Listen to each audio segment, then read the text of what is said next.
Good evening, everyone. Alexa, what's today's date? Today is Wednesday, May 7th. Alexa, what time is it? Alexa, what time is it? It's 7:32 p.m. Hope you're doing well. So I thought I would hop on here and just do an update. I'm hanging around 217 in my weight.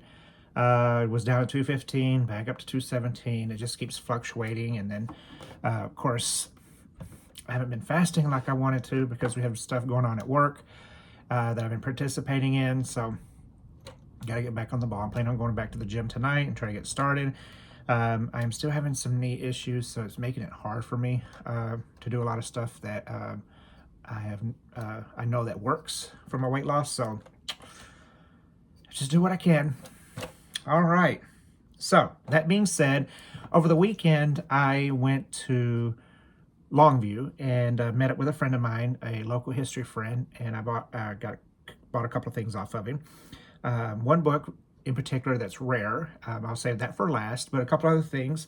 I just want to show these with you, what I obtained. So this magazine from the Gray County Historical Society, Mustangs. This is their latest issue. Let's see if it tells what that covers. I should know that. That's in front of the old First National Bank downtown. Let's see. Usually they put in the cover here. No, I don't see it, but anyway, so I'm looking forward to looking through that. And then I have, we'll put this stuff, my desk is so crowded. I need to clean my desk off. Okay. And of course, a couple of brochures he included. Man of the Sea. And then Galveston Naval Museum sleepover program. And I've actually been to Seawolf Park. That's on the back. That is, and I can't remember. Let's see if it gives the names on here. That's pretty cool, though. It's the USS Stewart and the USS Cavalia. So I believe the Stewart is the warship and the Cavalia is the submarine. Let's see. Everyone will meet at the aft end of the Stewart, where the wooden deck and the door marked staff is located. Once all members are present, rules will be reviewed by the overnight supervisor. When the safety brief concludes, guests will be allowed to load their gear aboard the USS Stewart. Lights out at 10 p.m. After you are comfortable and settled, a guided tour of the USS Cavalia and USS Stewart will be offered. Once this is over, it's dinner time. Also, customize your experience with educational games, activities for free. Breakfast is 7 a.m. The following morning, after a sleepover like sailors, breakfast is at 7 a.m. The children will receive a badge and hat. All gear must be off the vessel by 9 a.m. and opens to the public at 9. So all sleepovers include overnight combinations from 5 p.m. to 9 a.m. on the USS Stewart. Guided tour of both the USS Stewart and the USS Cavalia. Educational games and activities by staff. Movie on the Stewart chosen by the group. And it looks like you sleep in the bunks that they used to sleep in. That actually might be pretty cool. I might do that. $60 per person. Guests will be provided pizza, snacks, and a continental breakfast. The value pack is $40. Without food, guests will provide their own food, but they are free to use the stovetop, oven, fridge, microwave, and cutlery. I might actually check. I saw that for the first time. It's pretty cool. I'm going to look into that. I so would do that. All right. Then he gave me this book, The Iowa Class Battleships, Iowa, New Jersey, Missouri, Wisconsin, by Malcolm Muir. And then here's the back cover. They're all black and white pictures, but of course, back then, all black and white. So that's pretty cool. The Bismarck, the battle for naval supremacy in World War II. Here's the back cover. It just goes into the history of that ship. And then I have two more books I'm going to show, but I actually purchased those at the thrift store. Now, the book that I've been wanting to get that's very rare, that he finally found a copy of, Friday Night Howl. And, of course, the back.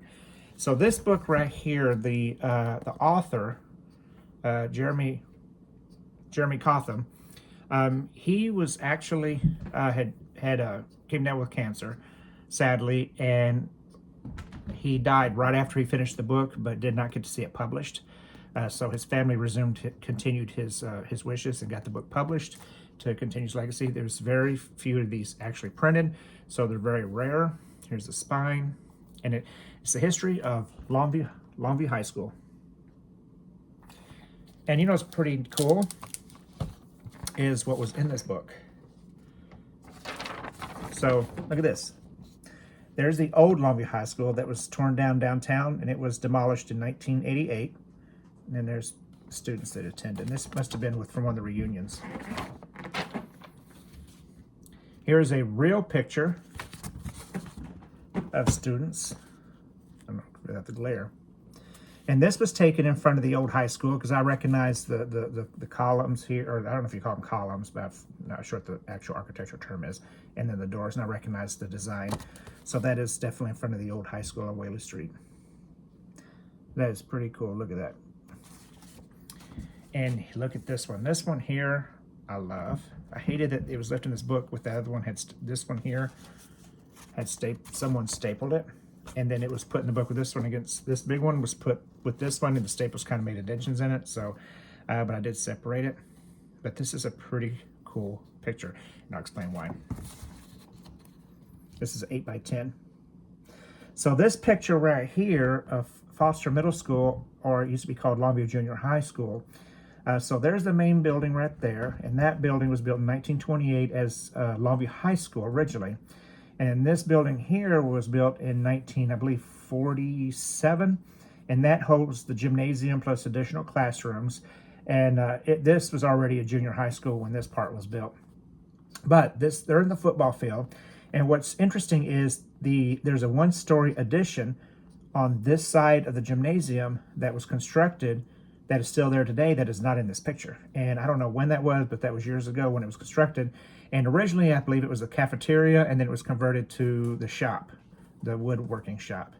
But that picture right there held some history for the school because there's a piece of an addition to the building that is not there. That's pretty cool. So yeah, that was a great find that I have. So that being said, I'm making sure these are not pressed up against each other.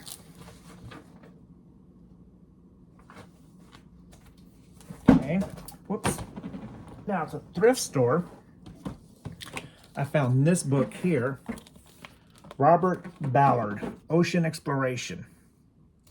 And it's a really good book about all the places he's been undersea, from the Mariana Trench to the Titanic to other shipwrecks, ancient shipwrecks, modern shipwrecks, life. I paid $3 for it. And this book went in there very long because it was the price tag is May 2nd on it. And then the other book I found was at Images of America, and I love these books. I won't buy them unless they're area specific to the places I want to research because they're just so expensive. They're like $22 a piece off the shelf or online. But if I find them in thrift stores or severely discounted, I'll buy them anyway, just because they tell about places in America, and there's pictures, just different things about history and where things are. And I just love looking stuff like that. Wheelchair traveling, like look at that right there. It's pretty cool. And since it's about caves and everything, I can't wait to sit down and just glean off of this and see where this is at. And maybe do some research, find out if some of these places are still there and if they're even accessible by tourism. I'm trying to see where these caves are. South Dakota. Wow. Or at least I assume I'm going by. They're exploring Hell Canyon back hills of South Dakota like they found some 25 years earlier. So, J. Jewel Cave. From what I gather, without taking too long on this video, I'm just going to guess it's in South Dakota. But I'm looking forward to that. And then, of course, these other books I received. So, yeah, that's what I got. Anyway, this week, we still got a lot of activities at work for lunches because it's Public Service Recognition Week, and it's just a lot of activities, and I like participating in all that. But I'm gonna do my best. Like I said, I'm gonna go to the gym tonight, do some exercises, do what I can, and then head back, and then see what happens. This right here, where's it at? That's the SS United States section. That is actually a live video from Mobile, Alabama. And looking at the SS United States, you can go online and on YouTube and view it. It's pretty. Sometimes I'll zoom in right to it, and I wish they would kind of zoom in right now just for this video, but you can see it. And of course, I have videos from on my YouTube from my visit there. So, Alexa, what's the current temperature outside? Right now, it's 76 degrees Fahrenheit. Went down 2 degrees since for the last 30 minutes. It was 78. Alexa, what's the low tonight? Overnight, you can look for partly cloudy skies, with temperatures around 61 degrees Fahrenheit. Not bad. Alexa, what's tomorrow's high? Tomorrow, expect a high of 78 degrees Fahrenheit. That's the same. This the weather I love, you know. Doesn't get too hot in the day. The nights cool down just enough. This makes sleep so perfect. And turn your HVAC system off. Don't run no heat. Don't run no AC. And only problem is it's cool in the morning, and I just don't want to get up. But anyway, okie dokie. I will talk to y'all later. Have a good week.